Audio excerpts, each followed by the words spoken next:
네, 주식 랩소디 오늘도 함께합니다. 자, 뉴욕 증시 신고가 랠리 영역 그리고 비트코인 10만 달러 선 넘어섰습니다. 우리가 오늘 이야기 나눠봐야 될 게 많을 것 같은데요. 오늘도 본부장님과 함께 인사 나눠볼게요. 본부장님 안녕하세요. 안녕하십니까. 반갑습니다. 네. 야, 뉴욕 증시 어떻게 된 겁니까, 본부장님? 브리핑 좀 부탁드립니다. 뉴욕 증시 네. 뭐 일단 뭐 사시기만 하면 됩니다. 뭐 사면 다 뭐 제가 찍어놓은 게 다 띄어서 기쁘긴 한데 씁쓸합니다. 우리 주식이 잘 안 돼서 그건 좀 맞아요. 씁쓸합니다. 일단 최고치를 기록했습니다. 경기 낙관론과 기술주 강세이며 3대 지수가 모두 사상 최고치를 기록했습니다.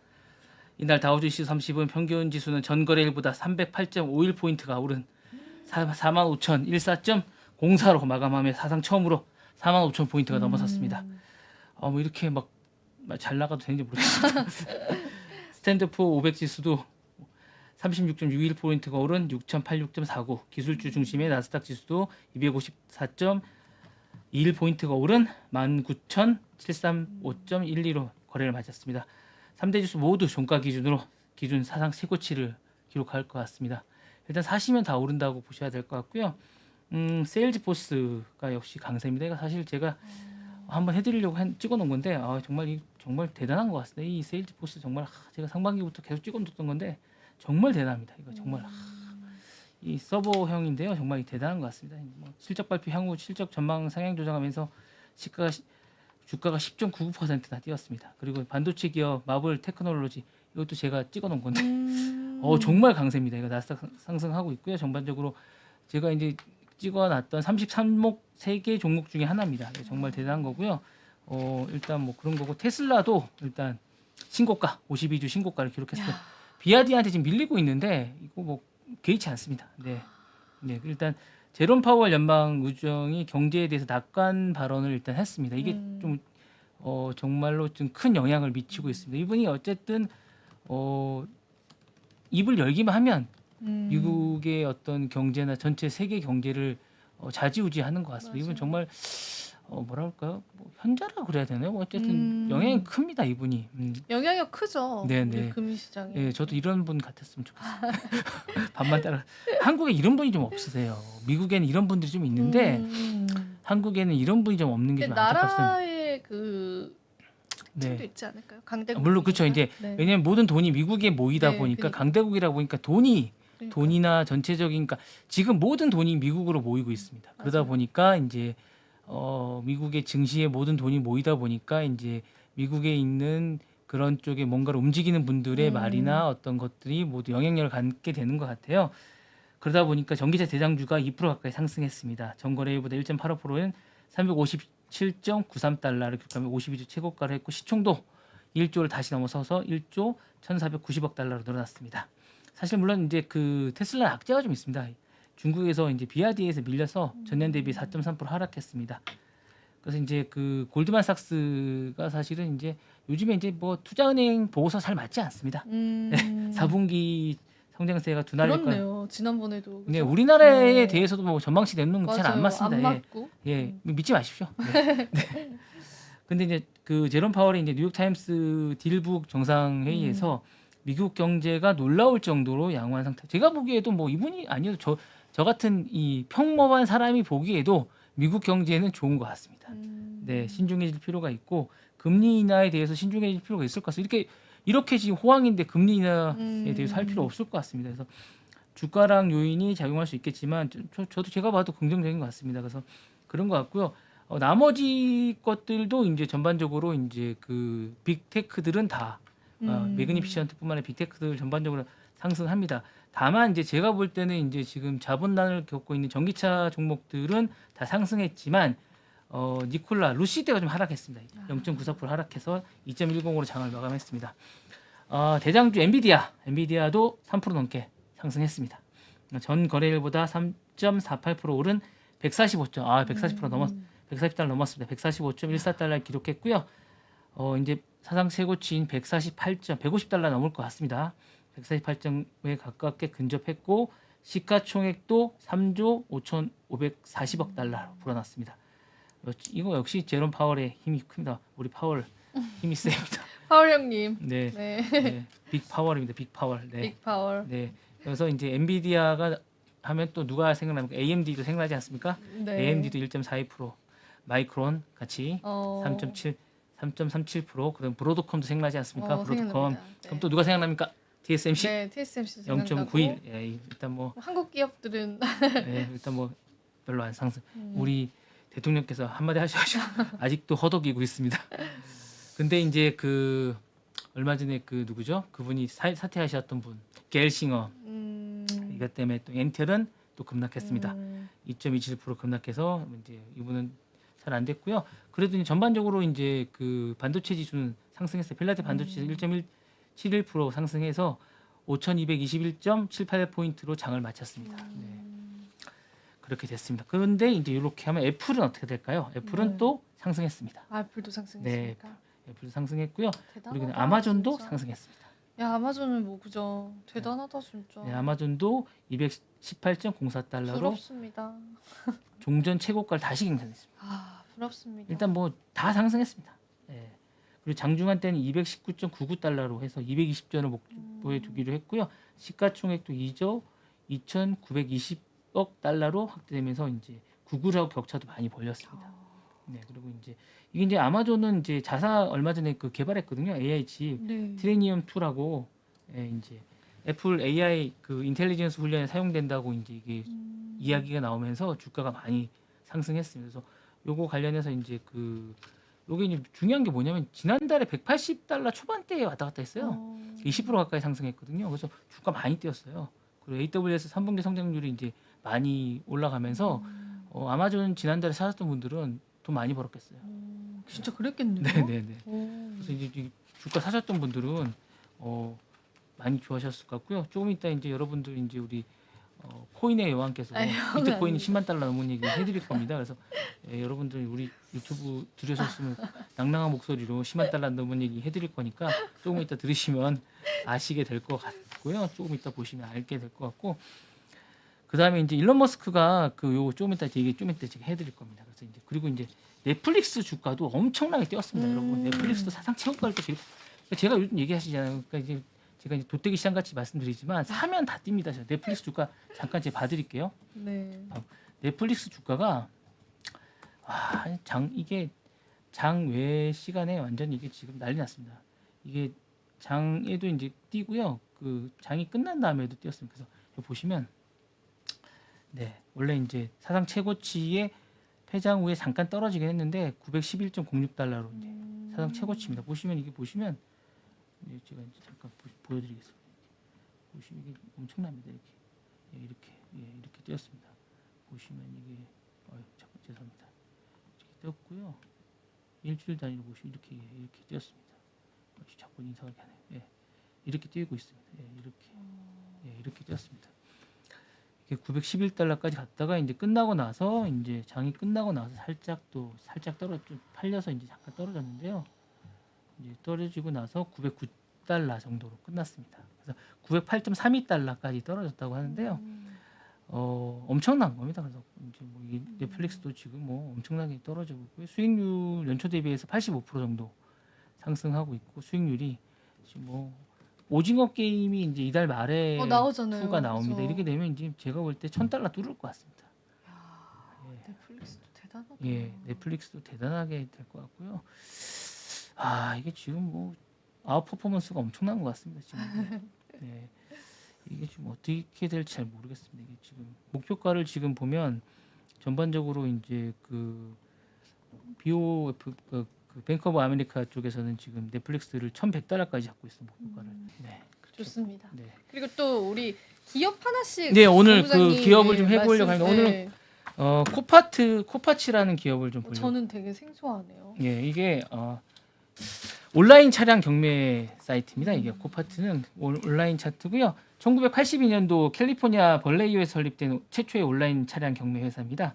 전 세계 차량 매수자와 판매자를 이제 이어주는 그런 거고요. 플랫폼을 개발해서 보험회사, 렌트카, 기관 단체가 같이 해서 그리고 차량 분해업자, 중고차 딜러, 차량 수입자를 매수하는 연결하는 그리고 이제 특히 전손 차량 경매가 많습니다. 그래서 이제 이어주는 거고요. 전손 차량이 뭐냐면 사고 난 차량을 차주가 수리비가 많이 나와서 이제 중고차 시세를 많이 못 받을 것 같아서 보험사 같은 데서 판매하는 차량을 얘기합니다. 이걸 이제 코파치에서 판매를 이제 대행해 주는 그런 겁니다. 이제 S&P 500에 포함된 기업이고 현재 11개국에서 240개 이상 차량을 보관소에서 운영하고 있고요. 매일 17만 대, 18만 대 정도가 이제 경매를 통해서 하고 있습니다. 약간 특이하게 운영을 되고 있습니다. 엄청나게 많은 차량을 보관할 수 있는데요. 이게 재밌는 게 이 회사는 이런 것도 많이 운영하는데 대지를 많이 갖고 있어요. 아, 그래요? 보관소를 많이 갖고 있는 게 특징이에요. 그러니까 80% 이상은 직접 그 보관소를 많이 갖고 있어요. 보관소 확보를 투자에 많이 해요. 그래서 북미에 200개 이상 갖고 있고요. 유럽에 36개 갖고 있고 중동에 3개, 남미에 1개의 보관소를 직접 운영을 해요. 그 투자비를 대부분 이 땅을 사는데 쓰고 있어요. 그리고 이제 가장 큰 경쟁력을 특허받고 있는 업계의 최고의 가상 입찰 기술이고 버추얼 비딩 테크놀로지라고 요걸 갖고 있고요. 2001년에 온라인 회원들이 직접 가상 입찰을 할 수 있도록 그 기술을 이제 쓸 수 있도록 해주고 있고 2003년에는 VB라고 요 기술력을 이제 개발해서 이제 예비 입찰에 도입을 했는데 요게 이제 10년간 계속 공짜로 쓸 수 있게 해주고 있습니다. 그리고 이제 요걸 브라우저를 지원되고 온라인에서 이제 VB3라는 시스템을 도입해서 직접 쓸 수 있게 해주고 있습니다. 그래서 이제 보시면 들어가셔서 이제 입찰에 이용해서 쓸 수 있게끔 서로가 이제 이용할 수 있게끔 하는데 지금 주식을 보시면 종가 기준으로 주식이 지금 많이 떨어진 상태이긴 한데 낮지가 않습니다. 처음에 이제 막 옛날에는 뭐 $100 뭐 계속 많이 올라갔다가 좀 잠깐 떨어진 상태인데 이게 이제 좋은 게 뭐냐면 주식 주가 전체적으로 이제 회사 컨디션을 보시면 일반 상태 이제 컨디션을 좀 봐드릴게요. 재정 상태를 한번 봐드리겠습니다. 제가. 여기 보시면 매출 대비 총이익이 45.6%로 나쁘지가 않아요. 그리고 주가 순이익도 45.3이고요. 자산 순이익도 17.2%로 나쁘지가 않습니다.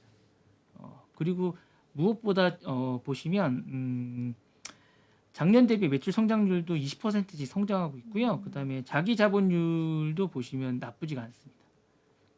그리고 부채 비율도 나쁘지가 않아요. 예. 물론 이제 조금씩 떨어지고 있어요. 전반적으로 이제 예전 대비해서 근데 전체적으로 컨디션이 나쁘지가 않습니다. 예. 그리고 일단 계속 성장할 가능성을 높게 갖고 있습니다. 그리고 이제 시가총액도 지금 상당히 높은 편입니다. 네. 그럼 좀 안전하겠네요. 네. 그리고 시가총액도 높으니까, 이제 그죠? 621억 달러 정도 되고 있습니다. 계속 높여가고 있습니다. 그러니까 이게 안전한 상황입니다. 그러니까 이게 계속 성장하고 있는 기업이라고 보시면 되고 우리나라에서는 지금 그리고 이제 이게 지금 보면 3분기는 좀 떨어졌는데요. 평가가 보시면 또 2025년도 회계년도 1분기 성장에 대해서 보면 견고한 회복력을 보이고 있다고 하고 3분기 얘는 예상치보다 4분기는 또 성장치를 또 넘어섰어요. 보시면 기사를 보시면. 그러니까 이게 제가 볼 때는 나름 괜찮은 성장을 하고 있고 경쟁 파트너가 없어요. 지금 이런 수익 모델에. 그리고 일단 부동산을 많이 갖고 있다는 게 나름 안전하다는 거죠. 일단 부동산을 많이 갖고 있다는 게 나름 안전한 성장 구조를 갖고 있는 것 같아요. 네, 제가 볼 때는. 네. 근데 부동산 투자를 하는 그 이유가 부동산을 갖고 있기 때문에 80% 이상을 부동산에 투자하기 때문에 다른 기업이 그러니까 뭐 우버나 뭐 그 에어비앤비나 이런 것들은 사실은 좀 약간 저는 리스크가 있다고 보거든요. 근데 얘네들은 일단 기본적으로 80% 이상을 땅을 사요. 네. 그리고 과거 10년간 영업이익률을 30% 이상 달성하고 있어요. 네. 그러니까 제가 볼 때는 일단 리스크를 많이 그런 땅에다 투자하면서 리스크를 많이 줄이면서 그러니까 이게 기본적으로 이제 빅테크 기업들이 상당수의 그 스타트업들이 기본적으로 그냥 신기술만 하고 약간 이런 것들을 하면서 제가 볼 때 이제 그 좀 그런데 투자한데 반면에 이 기업 코바츠는 기본적으로 땅을 많이 사는 걸 저는 좀 약간 마음에 들었어요. 아, 그게 마음에 드셨어요? 예, 저는 이제 그런 걸 리스크 해치를 좀 한다는 느낌을 좀 받았거든요. 그리고 그런 걸 하면서 이 신기술을 영업하는 부분이 배당 성향은 없어요? 배당은 그렇게 높지는 않습니다. 높진 않아요? 예, 높지는 않은데 기본적으로 배당을 하긴 합니다. 보통 이제 이런 기업들은 1% 미만이긴 합니다. 근데 그렇게 높지는 않은데 기본적으로 이제 주가 방어를 잘하고 있다는 점이 좀 마음에 듭니다. 그러니까 기술적 분석에서는 적극 매수를 지금 오른쪽에 보시면 하고 있거든요. 예, 그래서 상당히 이제 회사 상태는 우수하고 적정 가치도 공정합니다. 그러니까 주가 상승 여력은 충분히 있다고 저는 보고 있습니다. 네, 그리고 이걸 기본적으로 버릴 게 없다는 거예요. 이 낙찰받은 이 부품도 다시 팔고 경매에 올려서 또 팔고 있는 약간 이런 시스템을 하고 있거든요. 네, 그리고 그 장소에 구애받지 않으면서 다시 경매를 할 수 있고 약간 이런 방식으로 입찰을 그러니까 이제 이걸 올려서 살 사람들을 또 경매하는 약간 이런 방식으로 하거든요. 그러니까 들어가서 직접 사용해 보셔야 이걸 어떻게 쓰는지 아는데 설명드리기 약간 애매한데 이 시스템이 이제 당근 같은 약간 이런 거예요. 서로 약간 이런 식으로 하는 거거든요. 그래서 이걸 써보셔야지 얘가 좀 알 수 있게끔 하는데 약간 시스템이 약간 그런 시스템이라 약간 그러니까 하나하나 뜯어가지고 약간 자기가 판매할 수 있는 것들을 팔아서 서로 쓸 수 있게끔 할 수 있는 그런 시스템이거든요. 그러니까 그 보통 이제 뭐 침수 차량이면 침수 차량을 못 팔잖아요. 네. 그 부품을 자기가 뜯어가지고 팔 수 있게끔 약간 이런 시스템을 할 수 있는 그런 겁니다. 그래서 그런 부분들을 이제 팔 수 있게끔 하는. 그래서 투자도 많이 받고 시스템을 잘 만들었다고 하고 있고 그 다음에 이걸 다 보관할 수 있는 공간을 잘 마련했다는 것들이 좀 있는 거라고 볼 수 있습니다. 네. 제가 볼 때는 코파츠는 성장 가능성이 좀 높지 않나라는 생각이 좀 들고요. 네. 기본적으로 미국 내에서도 평가가 아주 좋은 기업입니다. 네. 아, 미국 내 쪽에서도요? 네네. 저도 한번 메모를 해봐야겠어요. 네. 코파츠. 네. 근데 한국에서 엄청 유명한 기업은 네 아직 아닙니다. 아닌 것 같아요. 왜냐면 한국에서 낯섭니다. 이게 약간 경매. 경매라는 자체가 이제 한국은 이제 직접 뭐 팔고 온라인에서 뭐 하는 게 좀 드물고 기본적으로 이렇게 이제 뭐 그러니까 한국은 사람이 일일이 다 하는 경매가 익숙하고 기술이 들어가고 사에서도 있고. 네네네 그런 게 아직까지는 하는데 미국은 온라인에서 버추얼로 하는 약간 이런 것들이 들어가 있는 것들이 아직 한국에는 익숙하지가 않은 것 같고 이건 다 버추얼로 들어가고 시스템이 그러니까 저도 이제 그 예전에 한국에서 이제 이 버추얼로 하는 것들을 많이 하려고 노력은 해요. 근데 이제 한국은 이게 모든 게 다 할 수가 없더라고요. 3D로 하고 이런 것들이 기본적으로 다 되지가 않는 시스템이에요. 그러니까 한국에서 하려고 하는 시도들이 많이 있었어요. 근데 이게 되지가 않아요. 비용이 너무 많이 들고 기술력이 안 돼요. 아직까지. 제가 해보니까. 예, 너무 많이 들어가고 비용이 너무 많이 드는 방식인데 이거를 뭐 이제 미국에서는 최초로 했다는 것 자체가 의의가 있는 것 같습니다. 네. 한국에서도 이런 걸 해보려는 데가 되게 많아요. 근데 할 수가 없더라고요. 되게 많은 기업들이 그동안 이런 3D로 뭐 박물관을 만들어 본다거나 뭔가를 해보려고 너무 VR을 해보려는 기업들이 상당히 많았거든요. 사실 이제 제가 볼 때 VR이라는 코파츠는 제가 볼 때 VR로 이 경매 시스템을 도입했다는 게 되게 의미가 있어요. 근데 한국에서도 VR로 뭔가를 해보려는 기업들이 너무 많이 있어요. 맞아요. 그리고 한때 붐이었어요. 붐이었어요. 네. 근데 사실은 다 못 이게 살아남았죠. 한국의 문제는 뭐냐면 코리아의 문제는 뭐냐면 AI하고 마찬가지 VR도 그걸 뛰어넘지 못해요. 기술력을요? 네. 아니 이걸 그러니까 뭐냐면 저는 그것도 인문학적이라고 보는데 교육의 문제예요. 이거를 왜요? 이게 어느 단계를 이 사고가 어느 단계를 뛰어넘어요. 그러니까 AI도 마찬가지인데 어느 단계를 뛰어넘어야 돼요. 이걸 사고를 완전히 전환을 시켜야 돼요. 전환을 시켜서 이거를 완전 획기적으로 뒤집어야지 공간의 개념을 뒤집어야 돼요.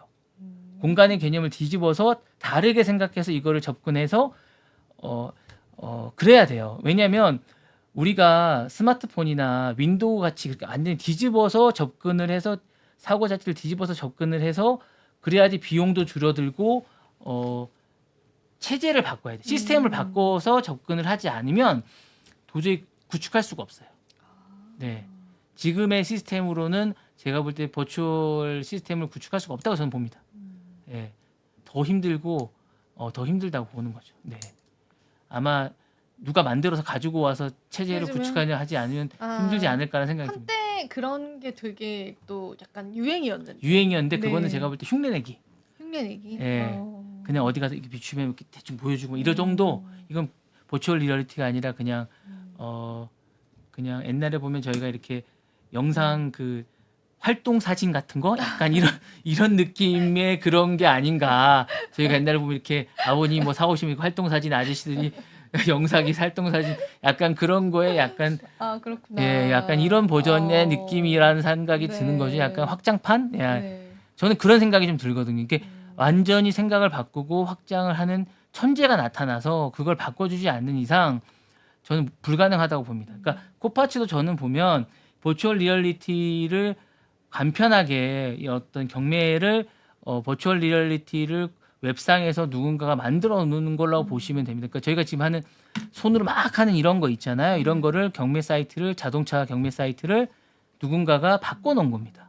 그러니까 상상하기 힘들죠. 네. 그러니까 그걸 바꿔 놓은 걸 보시면 돼요. 아, 진짜 궁금하네요. 네, 어떻게 네. 경매하는지. 예. 나중에 한번 찾아봐야겠어요. 예, 한번 보시고 네. 그러니까 이걸 바꿔 놨으니까 상장까지 가능한 겁니다. 너무 간편하게. 근데 다만 그 자동차를 놔둘 공간, 그 부품을 놔둘 공간이 필요하고 그 놔둘 공간 자체가 부동산적으로 가치가 있는 공간을 투자를 그러니까 이런 그 코파츠라는 공간 스타트업을 저는 높게 엑시시 가능하다고 보는 건 뭐냐면 저는 이거를 투자를 받았을 때 함부로 쓰지 않는다고 보는 거예요. 왜냐하면 이 공간 투자를 제대로 하기 때문에 투자금이 부동산에 제대로 투자가 되는 거예요. 전 세계에.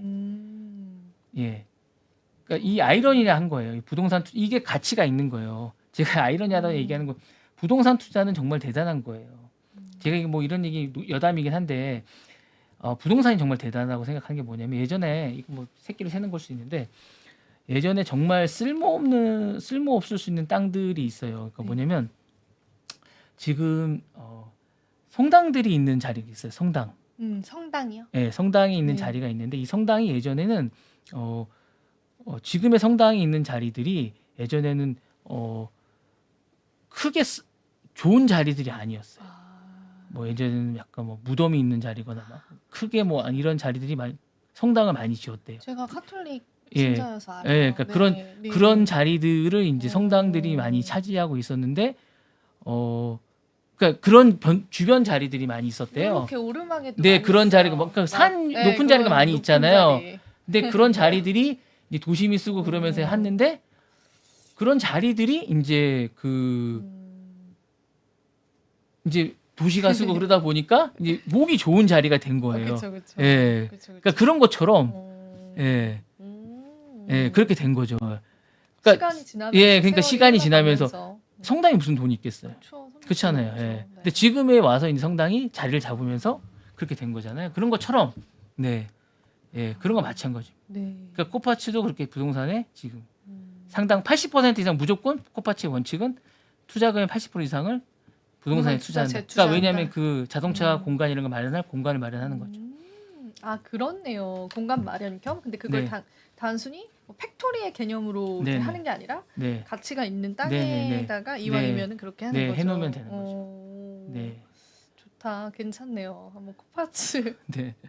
아니 이거 약간 또 떠나는 얘기긴 한데 네. 그 택시 회사가 있습니다. 네. 택시 회사들이 이제 적자긴 한데 네. 그 택시 회사들이 나름 적자를 면하는 것 중에 하나가 차고지가 있어요. 차고지가 있는데 차고지가 있는 그 차고지가 자꾸 이동을 하는데 차고지가 있다가 나중에 다른 땅을 불화를 받는데 차고지가 이제 좋은 땅에 있다가 그 차고지가 또 다른 땅으로 이동을 하고 좀 다른 땅을 줘요. 네. 근데 이제 이게 나중에 되면 좋은 땅이 되는 거예요. 아. 예, 다른 땅으로 가게 되면. 원래 차고지가 있어야 되거든요. 예, 그래서 이제 그나마 적자를 면하게 되는 경우가 많이 있더라고요. 예. 그 땅을 사놓는 거죠? 택시 사놓는 게 회사들이? 아니고 이제 네. 좋은 땅으로 이제 요 땅에서 다른 땅으로 이동하면 좀 이제 시나 이런 데서 땅을 좀 불화를 받게 돼요. 저렴하게 불화를 받거나 이렇게 되는 거예요. 그러니까 만약에 잠실에 있거나 잠실에 있어요. 그러면 이제 약간 잠실에서 이제 성남 쪽으로 이동하게 되는데 약간 넓은 땅으로 좀 불화를 받는 거죠. 이렇게 좀 되는 경우가 좀 있더라고요. 그런 게 넓은 저는 땅으로. 근데 몰랐어요. 시간이 전혀. 좀 지나면 성남이 또 땅값이 뛰는 거예요. 그렇죠. 상가 네, 뛰죠. 네, 네, 네. 전혀 몰랐어요. 예, 이렇게 되는 경우가 좀 있더라고요. 그러니까 그렇게 해서 약간 적자를 모면하고 이렇게 되는 경우가 좀 있더라고요. 예, 그렇습니다. 네, 좋습니다. 자, 그리고 또 무슨 얘기 나눠볼까요, 본부장님? 네, 그리고 이제 그 뭐지 오늘 비트코인 얘기하기 전에 스타벅스가 요게 좀 있습니다. 여러분들 이제 그 요즘에 좀 조심하셔야 될 게 그 랜섬 공격이 많아요. 고객 정보를 다루는 소프트웨어 업체 랜섬웨어 공격을 많이 받는데 이게 이제 돈을 요구합니다. 당연하죠. 그러니까 이게 그들의 목적이. 그 여러분 고객 정보를 이제 많이 하는데 특히 이제 스타벅스 이런 게 있지 않습니까? 뭐 우리가 이제 고객 정보를 이제 우리가 막 내잖아요. 어디 뭐 회원 가입하고 세계적인 온라인 네. 이게 이제 랜섬웨어 공격을 많이 받는데 스타벅스가 얼마 전에 랜섬웨어 공격을 받았습니다. 그 기업을 공격하는군요. 네네네. 그래서 이제 아. 사이버 공격을 이제 많이 합니다. 그러면 우리의 정보를 다 가져가. 그렇죠, 그렇죠. 고객 정보를 건데? 빼가려고 많이 합니다. 근데 이게 실제로 일어났습니다. 와. 네, 그래서 그럼 이번 어떡해요? 제 정보도 다 그러니까 갈 수 있는 거죠. 갔네요. 네, 지금 가게 됐습니다. 없네요. 네. 제 정보는 뭐. 글로벌 체인 업체들을 네. 많이 하게 된다고 합니다. 그래서 실제로 사건이 일어나서 월스트리트저널이 최근에 이제 그 공격을 받았던 얘기를 했습니다. 그래서 했고 그 얘기를 이제 실질적으로 하게 됐고 그래서 이제 사이버 보안의 중요성이 이제 하게 됐다고 얘기를 합니다. 그래서 이거를 이제 너무 취약하고 이런 거에 대해서 이제 뭐 많이 인식을 안 하는 거죠.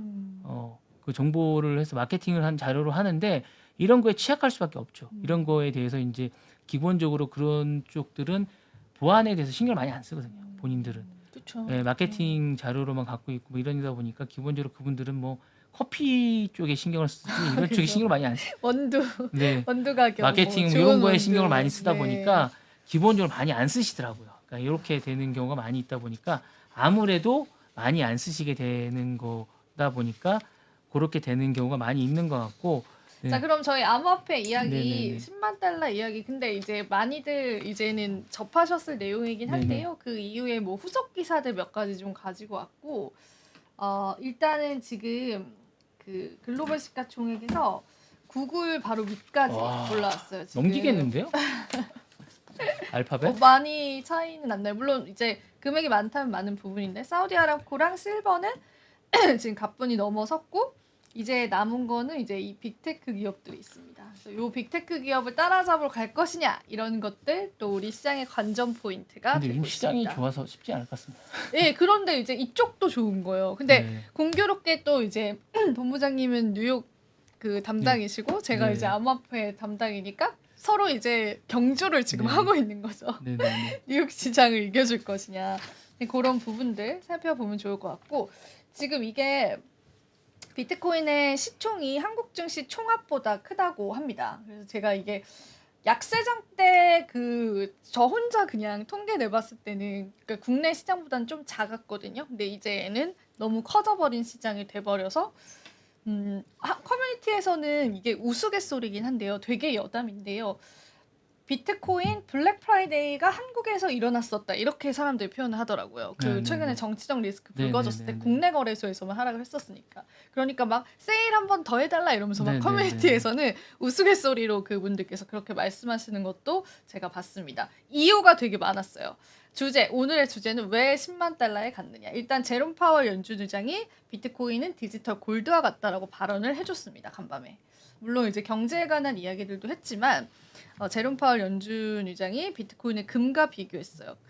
비트코인에 관한 질문이 있었다라고 해요. 그래서 제롬 파월이 사람들은 비트코인을 투기 자산으로 사용합니다. 그것은 금과 같습니다라고 서밋에서 이렇게 이야기했고 마치 금과 마찬가지인 가상이고 디지털입니다. 그리고 결제 수단으로 사용되진 않고 변동성은 크다라고 언급을 하면서 달러와는 비교할 수 없다. 질문이 아마 그런 거였을 거예요. 달러와의 뭐 비트코인 이런 것들도 질문이 들어왔을 텐데 달러랑은 다르다. 그거를 이제 공표하고 싶었던 것 같아요. 우리 통화와 비트코인은 확실히 이제 다르다라는 걸 말씀하고 싶었던 것 같은데 오히려 비트코인이 금과 같다고 이러면서 이제 시장에서는 조금 환호했던 부분들도 있었습니다.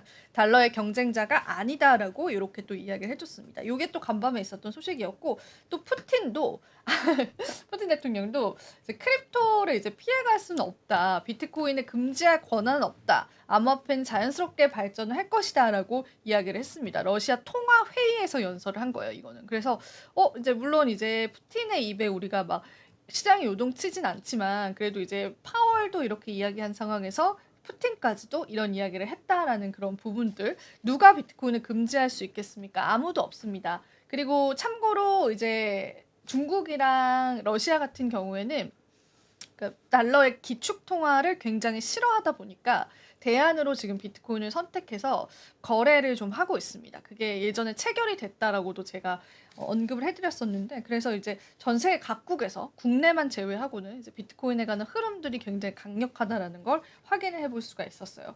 그리고 또 말씀해주셨던 것처럼 폴 애킨스가 이제 트럼프가 다음 차기 SEC 위원장으로 지명을 했습니다. 이분이시더라고요. 되게 젠틀하게 생기셨더라고요. 네, 그래서 이분을 또 이제 지명을 한 상황이기 때문에 시장이 환호를 했고 그럼 폴 애킨슨이 이제 어떤 인물이냐 그런 거 좀 찾아봤더니 블록체인 협회 CEO 같은 경우에는 폴 애킨슨은 디지털 자산 생태계에 대한 깊은 이해를 바탕으로 새로운 관점을 제공할 것이다라고 했습니다. 사실 이제 폴 애킨슨이 암호화폐 시장에 관해서 우호적인 발언을 했던 적이 있었어요. 그래서 그런 부분들이 다시 부각을 받는 것 같고요. 그리고 이제 규제 개선에 대해서 굉장히 낙관적인 전망이 나왔다라고 생각을 다들 하고 있고, 일단은 이분이 이렇게 임명이 되면서 또 시장은 들썩였습니다. 굉장히 들썩였고, 지금 이제 간밤의 호재라고 할 만한 것들이 이제 자잘자잘하게 굉장히 많이 나와서, 사실 실제로 제가 이제 제 지인은 밤새 이제 잠을 안 잤대요. 왜냐면 심상치가 않았다고 하더라고요. 비트코인 가격 자체가. 그래서 이제 딱 보면은 이게 코인베이스 프리미엄이다라고 하거든요. 이 코인베이스 프리미엄이 갑자기 간밤에 이렇게 엄청 급격을 했대요. 그러니까 10만 달러 돌파가 정확히 미국 시장으로는 완전 밤 새벽에 일어난 거고 국내 시장으로는 이제 오전에 11시쯤에 일어난 거거든요. 오히려 아시아 시장 개장할 때 열렸었는데 미국에 계신 분들께서는 이게 뭔가 심상치가 않다라는 게 벌써부터 느껴졌대요. 첫 번째로는 이제 코인베이스 프리미엄, 거래소 프리미엄이 갑자기 급격하게 늘어난 것이랑 선물 시장에서는 이미 10만 달러를 찍었었대요. 그것도 있었고 그리고 이제 움직임이 굉장히 심상치 않았대요. 변동성이 굉장히 많았던 부분을 보고 이거 가는 거 아니야? 라고 생각을 했는데 이제 한국 시간으로 오전에 10만 달러 선을 이제 돌파를 하게 된 거죠. 이번 10만 달러는 고래들이 주도했다라고 이제 온체인 데이터 애널리스트들은 이제 분석을 하고 있습니다. 10만 달러 도달할 때 바이낸스, 그러니까 전 세계 최고의 거래소의 고래 투자자들이 두 차례에 걸쳐의 매수에 나왔습니다. 첫 번째로는 10만 달러 근접하게 끌어올린 이후에 두 번째 매수에서 10만 달러를 돌파시킨 패턴을 확인을 했다라고 합니다. 어제 저희가 이게 몇 번 두드리다 갈까요? 요런 이제 자료를 보여드렸잖아요. 근데 거기에 이제 예상 중에 하나가 3번 두드리고 갈까요? 아니면 여러 번 두드리고 갈까요?가 있었는데 3번 두드리고 딱 이제 돌파를 해줬어요. 그래서 요런 부분들도 나중에 데이터적으로 좀 남으면서 패턴이 되지 않을까 싶어요. 그리고 이제 현물 ETF도 이제 8거래 연속 유입이 되는 그러한 모습들까지 보여지면서 시장에서 이제 10만 달러 돌파에 관한 분위기들은 간밤에 굉장히 많이 포착이 됐다라고 보시면 되고요. 그리고 이번 사이클에 관한 이야기들이 좀 나와요. 고점이 13만에서 19만까지의 전망치가 나왔다라고 합니다. 비트코인 10만 달러 돌파 이후에 공급량 제한되어 있고 대규모 투자자들 지금 관심 있고 그리고 매번 사이클마다 수익률은 일정하게 감소를 했습니다. 비트코인가 100만 달러에 도달할 수 있을 것이라는 인식도 있지만 그렇게까지는 아니고 일단 반감기 이후에 100에서 200% 수준의 수익률을 보일 것이다라는 이제 기존의 패턴 대비해서 그런 전망이 맞다라고 봅니다. 그래서 그걸 이제 계산을 해보니까 13만에서 19만 달러를 내다보고 있다라고 합니다. 하지만 만약에 이제 트럼프 쪽에 굉장히 큰 호재가 있어요. 준비 자산에 편입이 된다면 이거는 이제 더 이상의 끝은 어딜지도 모른다. 미국 정부에서 선택해서 아예 대류간 자산이 된다라고 하면은 지금까지 이런 시나리오가 깨지고 엄청나게 상승할 수 있다라고 보고 있다라고 보시면 됩니다. 그리고 뭐 여러 가지 이제 인사들의 의견들이 있었어요. 10만 달러 돌파가 단순한 이정표가 아니라 금융과 기술, 지정학 분야의 변화하는 흐름을 보여주는 증거다라고도 얘기했고 코인베이스 거래소 CEO 같은 경우에는 일단 코인베이스가 설립된 2012년 6월에 비트코인을 100달러 상당을 샀다면 현재 가치는 150만 원 달러. 그러니까 15만 원어치만 샀다면 지금은 21억이 되었을 것이다라고 이야기를 하고 100달러를 그대로 보관했다면 78달러 상당의 물건만 구매할 수 있었을 것이라고 하면서 비트코인의 가치를 강조하기도 했습니다. 그리고 아직까지는 초기 단계다. 그렇게까지 내다봤고요. 그리고 마이크 노브그래스도 유명합니다. 우리 업계에서는. 그래서 그분도 CNBC랑 인터뷰를 하면서 패러다임 변화를 목격을 하고 있다.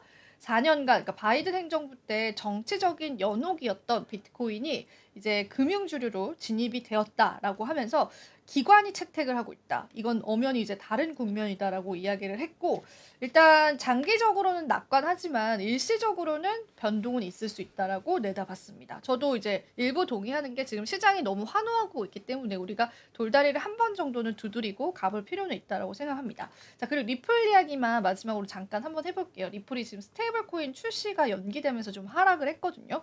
그래서 10%가량 이제 조정이 나왔었는데 리플이 이제 공식 사회관계망 서비스 X를 통해서 스테이블 코인은 이제 5일날 출시되지 않는다라고 이야기를 했습니다. 근데 제가 이거 비하인드 이야기를 들어보니까 지금 스테이블 코인의 최강자가 테더잖아요. 근데 테더 쪽에 중국 자본이 좀 많이 들어가 있대요. 그래서 지금 리플을 스테이블 코인으로 출시시키려고 하는 미국 정부의 어떤 움직임이 있을 수 있다라고 약간 그 비하인드 스토리로 이야기를 하시더라고요. 아무래도 이제 뭐 중국 무조건 안대주의잖아요. 미국은 어떤 면에서도 중국은 안대주의다 보니까 이제 그 스테이블 코인으로 만약에 리플이 나올 경우에 테더를 좀 위협할 수 있고 테더 쪽에서도 이제 어느 정도 조치가 있어야 되는 그런 상황이 펼쳐질 수도 있다라는 그러한 여담들도 제가 오늘 같이 이제 이야기를 좀 들어서 그 부분까지도 전달을 드려보도록 하겠습니다. 정말 쉬지 않고 말했는데도 시간이 오버됐네요. 네.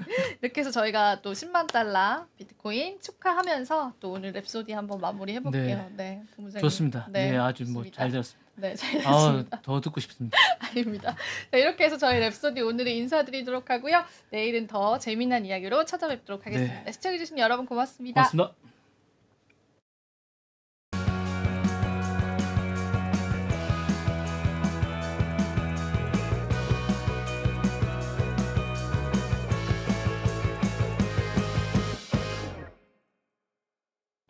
국내외 모든 경제 뉴스를 한눈에 파악해드리는 모두의 증시 진행의 최민주입니다.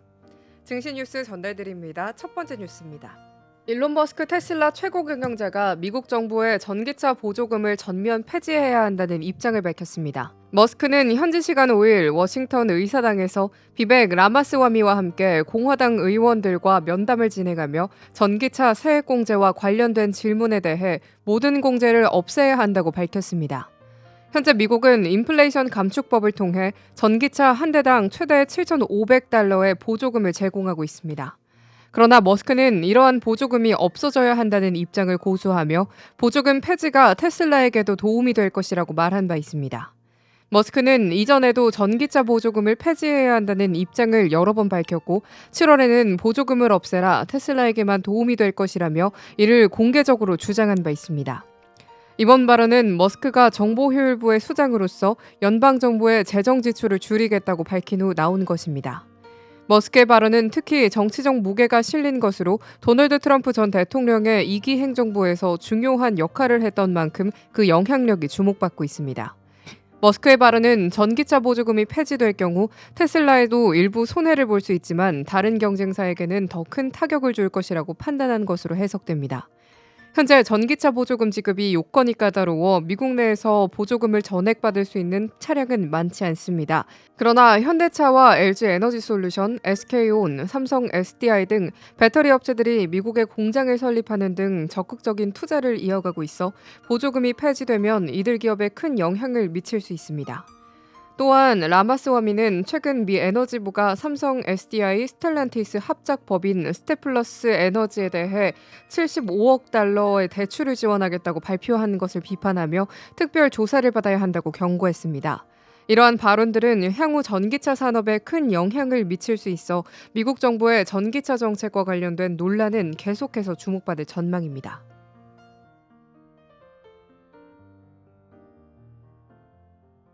다음 뉴스입니다. 세계적인 투자은행인 번스타인이 비트코인이 향후 10년 이내에 세계 경제에서 금을 대체하는 최고의 가치 저장 수단으로 부상할 것이라 전망했습니다. 비즈니스 인사이더에 따르면 번스타인의 가우탐 추가니 애널리스트는 비트코인에 대한 우리의 확신은 단순한 주기적인 순환을 넘었다며 비트코인이 기관 투자자들 사이에서 다중자산 포트폴리오의 필수 요소로 자리 잡고 기업 재무 관리의 새로운 표준이 될 것이라고 예측했습니다. 번스타인은 내년 말까지 비트코인 가격이 20만 달러에 이를 것으로 내다봤으며 비트코인이 금을 대체하는 자산으로 자리 잡을 것이라는 긍정적인 전망을 밝혔습니다. 비트코인은 지난 5일 사상 처음으로 10만 달러를 돌파한 후 10만 3,988.35달러까지 고점을 찍었습니다. 도널드 트럼프 미국 대통령 재선 이후 암호화폐 친화적인 행정부와 규제 환경에 대한 기대감이 커지고 있어 비트코인에 대한 긍정적인 전망은 계속되고 있습니다.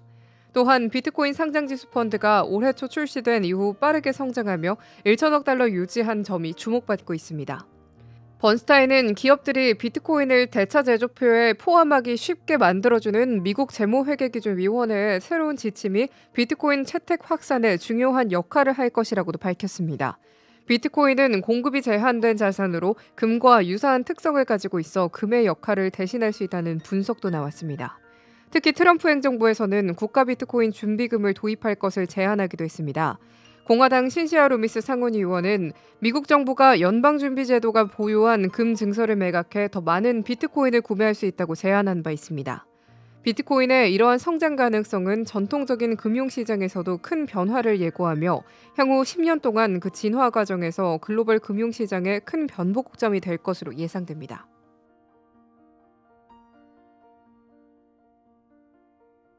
다음 뉴스입니다. 세계 최대 반도체 위탁 생산업체인 대만 TSMC가 미국에서 엔비디아의 최신 인공지능 칩인 블랙웰을 생산할 방안을 논의 중이라는 보도가 나왔습니다. 로이터 통신은 소식통을 인용해 TSMC가 내년 초 미국 애리조나 공장에서 블랙웰 생산을 시작하기 위한 준비 작업에 들어갔다고 전했습니다. TSMC는 이미 미국 정부의 지원을 받아 애리조나 피닉스에 공장 3곳을 짓기로 했으며 그중 하나의 공장이 내년부터 본격적으로 반도체를 생산할 계획입니다.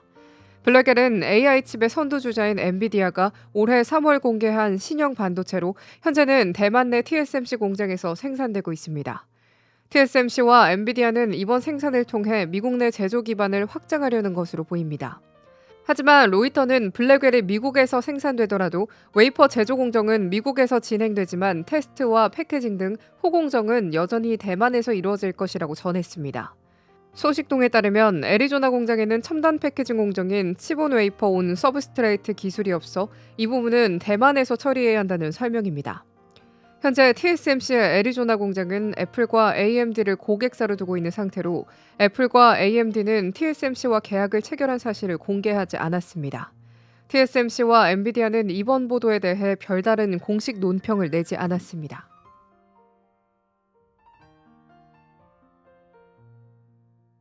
다음 뉴스입니다. 최태원 SK그룹 회장의 장녀인 최윤정 SK바이오팜 사업개발본부장이 SK그룹 차원의 미래성장 사업 발굴을 위해 신설된 조직을 추가로 맡으며 경영수업에 속도를 내고 있습니다. 재계에 따르면 최 본부장은 이번 인사에서 SK에 신설된 성장지원 담당을 겸직하게 됐습니다. 성장지원 조직은 SK가 인공지능 혁신과 함께 통합 에너지 솔루션, 바이오 사업 등을 미래 성장 사업으로 집중 투자하기 위해 새롭게 구성된 부서입니다. 최 본부장은 기존의 바이오 사업 경험과 전문성을 바탕으로 SK그룹 차원에서 미래 먹거리를 발굴하는 데 주력할 것으로 보입니다.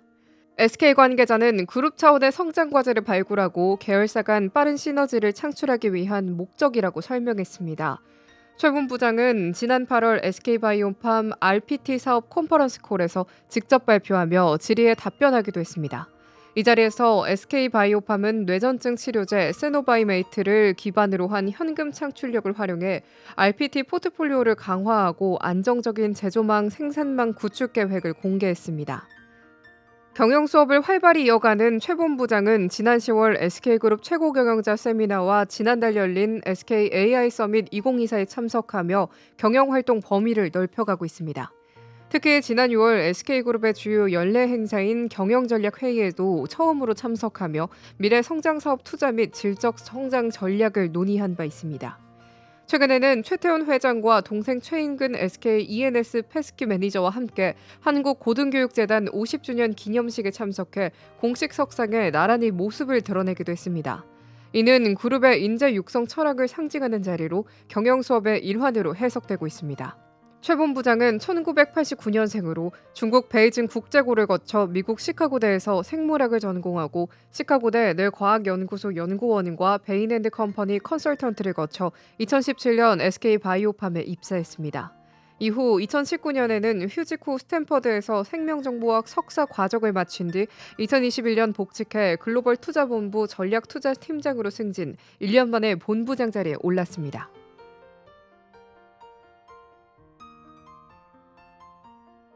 다음 뉴스입니다. 미국 정부가 SKC의 반도체 유리기판 사업 투자사인 앱솔릭스에 대한 횡단 보조금 지급을 확정했습니다. 미국 상무부에 따르면 앱솔릭스는 이날 상무부와 체결한 계약을 통해 반도체법에 따른 생산 보조금 7,500만 달러를 받게 됐습니다. 이번 계약 체결은 지난 5월 예비 거래각서 체결 이후 현지 실사를 거쳐 이루어진 것으로 SKC는 반도체 소부장 업체 중 처음으로 반도체법에 따른 생산 보조금을 수혜받게 됐습니다. 이번 보조금은 미국 조지아주 코빙스턴시에 약 3억 달러를 투자해 완공한 첫 번째 양산 공장에 대한 것으로 투자 금액 대비 보조금 비율은 22%에 달합니다. 앱솔릭스의 코빙턴 유리기판 1공장은 세계 최초의 유리기판 양산 공장으로 현재 시제품 생산을 진행하고 있으며 향후 7만 2천 제곱미터 규모 이상의 2공장 건설도 추진할 계획입니다. 앱솔릭스는 지난 21일 미국 정부로부터 1억 달러 규모의 국가 첨단 패키징 제조 프로그램 보조금 수혜자로 선정되기도 했습니다. R&D 보조금을 포함한 이번 보조금으로 앱솔릭스는 유리기판 분야에서 유일하게 생산과 R&D 보조금을 모두 확보한 기업이 됐습니다. SKC는 2021년 유리기판 사업을 발표하고 앱솔릭스를 설립해 상업화를 준비해 왔으며 글로벌 기업 및 학계와 협업을 통해 산업 생태계 조성에도 적극 나서고 있습니다. 특히 이번 인사에서 박철원 SKC 사장이 앱솔릭스 대표를 겸직하게 되어 유리기판 상업화와 신규 사업 추진을 더욱 강화하게 될 예정입니다. 유리기판은 차세대 반도체 소재로 꿈의 기판으로 불리며 플라스틱보다 표면이 매끄러워 초미세 선폭을 구현할 수 있습니다.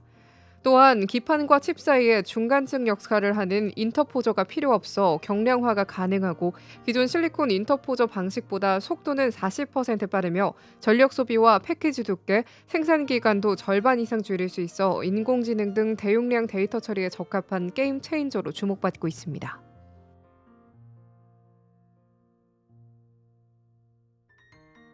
다음 뉴스입니다. 미국의 투자회사 아리조아 파트너스가 내년 초 보수적 가치를 강조하는 안티워크 상장지수 펀드를 출시할 예정입니다. 이 ETF는 진보적인 정책을 채택한 기업들을 투자 대상에서 제외하는 방식으로 해당 기업들에게 압박을 가할 예정입니다. 워크는 사회정의와 차별에 대한 경각심을 나타내는 용어로 안티워크는 이러한 진보적 가치에 반대하는 보수적 움직임을 뜻합니다. 도널드 트럼프 전 대통령이 이끄는 보수적 정치 운동의 영향으로 이러한 반워크 정서가 금융시장으로 확산되고 있는 가운데 아조리아 파트너스는 이를 금융상품으로 구현할 계획입니다. 파이낸셜 타임즈에 따르면 아조리아는 이 ETF를 통해 채용 과정에서 다양성, 형평성, 포용성, 즉 DEI를 고려하는 기업들을 제외할 방침입니다. 아리조아의 공동 설립자 제임스 피시백은 미국인들은 트럼프에 투표했든 안 했든 워크 실험을 하는 기업에 투자하고 싶어하지 않는다며 인종과 성별에 기반한 채용 할당제가 기업의 경쟁력을 떨어뜨리고 주주 가치를 훼손한다고 주장했습니다. 이 ETF는 기존의 행동주의 헤지펀드와는 다른 전략을 취합니다. 아조리아는 기업의 주식을 매입해 변화를 촉구하기보다는 DEI 정책이 기업의 주가에 부정적 영향을 미친다고 판단되면 해당 기업을 지수에서 제외하는 방식으로 압박할 계획입니다. 이는 ESG 펀드가 환경오염 기업들을 제외했던 전략과 유사합니다. 또한 아조리아는 스타벅스를 첫 번째 타깃으로 삼고 있으며 스타벅스를 포함해 DEI 정책을 시행하는 30여 개 기업들을 ETF 포트폴리오에서 제외할 예정입니다. 스타벅스는 이에 대해 채용 과정의 어떤 단계에서도 목표나 할당량이 없다며 이전에 있었던 다양성 정책도 이미 만료됐다고 반박했습니다. 이 ETF는 S&P 메리토크래시의 약자 SPXM이라는 티거로 거래될 예정이며 정치적 동기를 가진 투자자들이 트럼프의 당선을 활용해 DEI와 ESG 이니셔티브에 대항하고자 하는 최신 시도로 분석되고 있습니다. 이상으로 모두의 증시 마칩니다. 본 방송에서 전달드린 내용은 투자 판단에 대한 조언일 뿐 해당 자산의 상승과 하락을 보장하지 않습니다. 시청해주신 여러분 고맙습니다.